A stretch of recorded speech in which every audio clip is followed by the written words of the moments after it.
Isang mapagpalang araw po sa atin lahat. Meron tayo dito yung nating Fuji Denso na todo refrigerator. Bali chiller freezer to.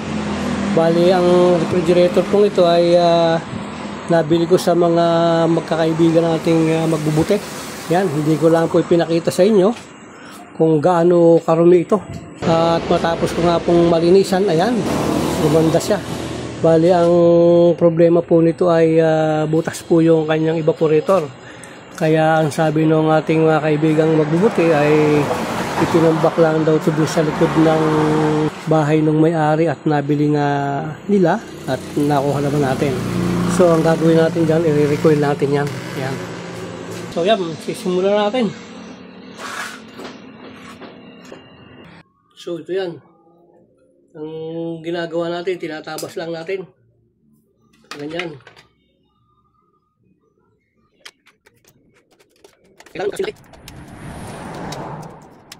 So yan, gumawa muna tayo ng 40 pieces. Yan. Yan, bali dito tayo magbubutas sa lugar na to. Gamit yung ating sinsil. Dito natin siya bibirahin sa lugar na yan.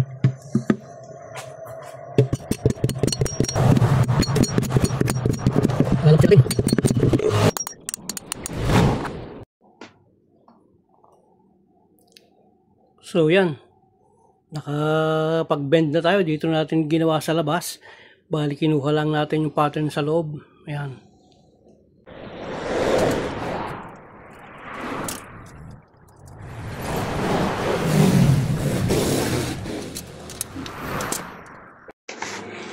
Bali tinatalian natin yung susunod na rulyo. Ayan. Yung susunod na bend tinatali natin para halos dikit yung kanyang pagkakabit, hindi masyadong malayo. Bali, ang takbo ng ating bend, puro palabas doon, papunta doon, ayan. So, ayan. Halos patapos na tayo.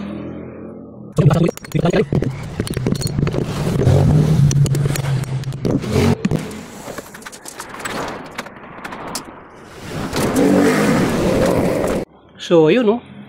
Swak na swak. Ayusin na lang natin yan. Okay na yan. So yan. Unti-unti natin siyang pinipix. So yan. Malapit na matapos ng ating nire-recoil na refrigerator. So hanggang bukas tapos na yan. Inabot na kasi tayo ng dilim at umuulan na. Tapos na itong ating pinaka-freezer. Naglalagay na lang tayo ng mga bracket. At lilipat naman tayo maya-maya dito sa kanyang chiller.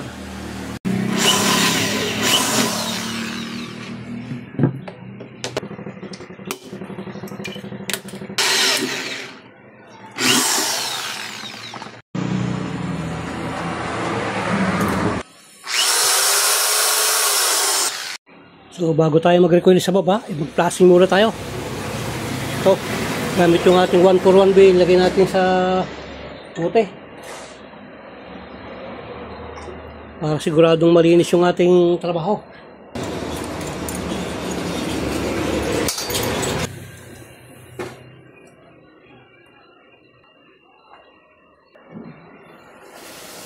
Yun, so mag-chit na doon sa likod.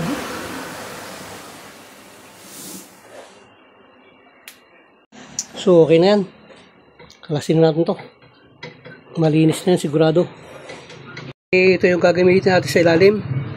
Yan, kung inyo mapapansin yan ay galing dun sa mga aircon na window type na nasira na pinagkalasan. Yun ang ating ginamit. Yan, bali sa condensing side unit yan. So palibasa ngayon napakarumi nitong ating condensing unit, ay atin muna siyang lilinisin bago natin siya tuluyang i-recoil.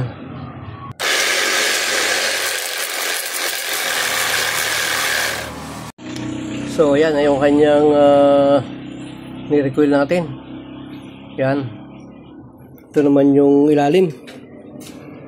Ayan.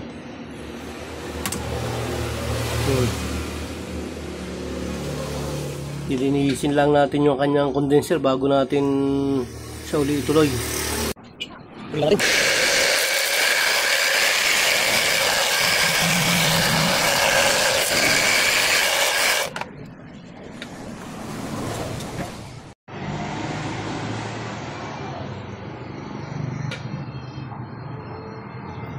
So yan.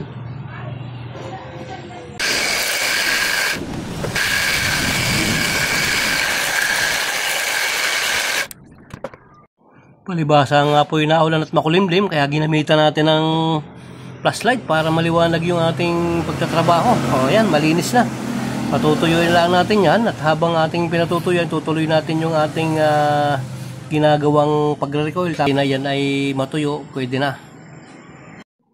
So yan nga po, magpa-flashing muna tayo. Bago natin ikabit yung ating condensing unit, pa-flashingin muna natin yung kanyang system para yung mga ribaba dyan o kaya mga alikabok na nasa loob ng tubo ay matanggal. So ito, flashing na tayo. Yun. Yan. Mababa lang yung ilagay natin sa mga 10 PSI lang. So yan, pinasok natin yung capillary. Ilagyan lang natin siya ng tape dito. Pagpasok niya doon sa butas na yon, hindi siya mabarahan. So hanggang dito ipapasok natin. Ayan. Ganyang kahaba. Ayan. Papasok natin siya rito sa kanyang lalabasan galing doon sa ilalim. Sabay ipitin natin yung plies para hindi siya gumalaw. Okay. Ayan. Medyo paubos na itong ating acetylene. Mahinang lang sana natin kasi tag-ulan para ma-secure lang natin.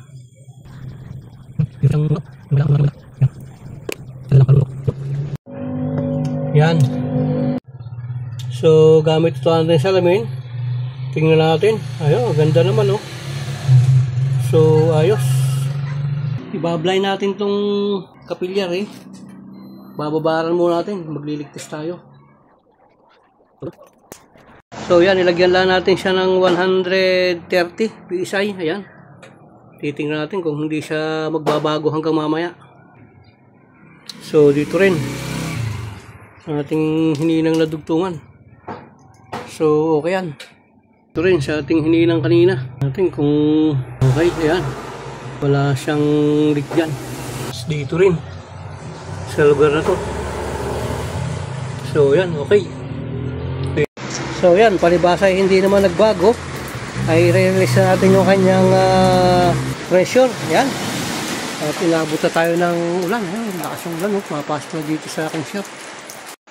So re-release na natin.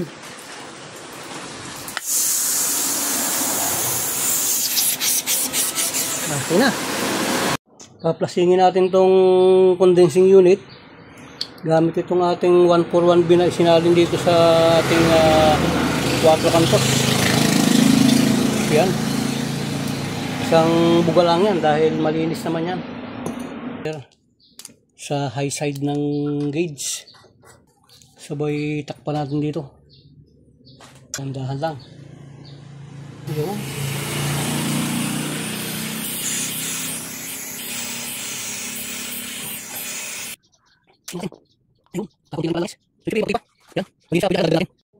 So magdadagdag tayo ng langis. Ang gagawin natin, pasisipin na lang natin. Sasarado lang natin yung suction line at takpan natin ang daliri bago natin sasalin yung ating langis para mabilis ang humikop. Yan. Medyo yung lagaslas nya. Yun. Yan. Pwede natin to. So okay yan. So yan. Naipwesto na natin lahat. Yan. At magbabakyum na tayo. Yun. Vacuumin lang natin siya ng mga 10 minutes. So yan. After ng 10 minutes ay okay niya. Kakargahan natin. Sasarado natin to. Kaya vacuum na siya Ayan sarado natin to. Yan. Tapos patay natin ito. Lagyan natin sa ating refrigerant. Ayun. Yan. Sabay bukas dito sa high side Konti lang. Para makapag-punch tayo. Bukas natin itong ating tangke. Papunch muna tayo. Yun. Sarado. Sabay lagyan natin muna siya ng initial na 50. Ayan. Sabay tayo natin ngayon dito. So nag-initial tayo ng 70 PSI at atin na siyang paanda rin. So paanda rin natin. Yun.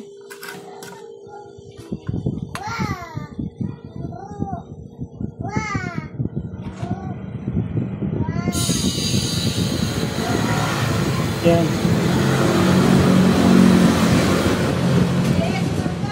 Initialan natin siya ng 10 PSI. Yan.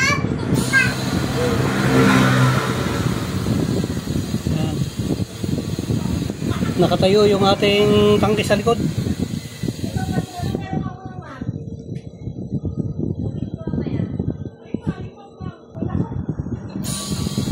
Lagyan pa natin.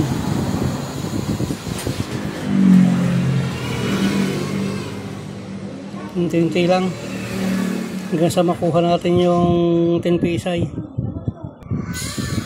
Huwag nating hayaan na makabacuum siya. Kaya mga 2 PSI pa lang magkakarga na tayo. Bali mayroon na tayo nakukuhang 3 PSI. Ayan. So magkarga pa tayo. Kulang pa.